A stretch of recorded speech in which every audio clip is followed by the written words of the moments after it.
Battery চালিত auto এবং রিক্সা দুটি মুখোমুখি সংঘর্ষ।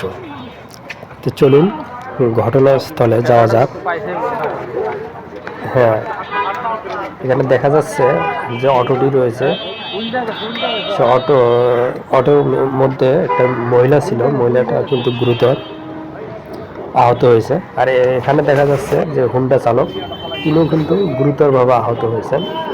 আমরা একটু দেখানোর চেষ্টা করছি, তার ফেসটা দেখানোর চেষ্টা করছি। তার ফেসটা কিন্তু রক্তাক্ত অবস্থা হয়ে গেছে এবং তার নাক মুখ দিয়ে কিন্তু রক্ত পড়ছে।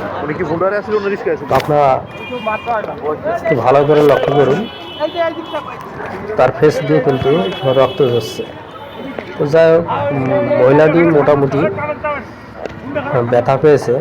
এমনি তো তীব্র শীত, তারপরে যদি এরকম অ্যাক্সিডেন্ট, তো সেটা তো মনে করেন মারাত্মকভাবে। দেখুন, হ্যাঁ, আমরা এখন ফেসটি দেখানোর চেষ্টা করছি। দেখুন, ছেলেটি নাক মুখ দিয়ে কিন্তু অজরে রক্ত ঝরছে।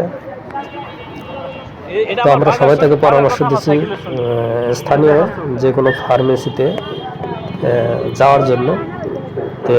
তিনি কিন্তু এখন যে কোনো ওষুধ ফার্মেসিতে চলে যাবেন, কেননা তার আঘাতটি কিন্তু লেগেছে তার ফেসে এবং মুখের মধ্যে। দেখুন, রক্ত ছিটা ফোটা কিন্তু তার মুখের মধ্যে দেখতেই পাচ্ছেন।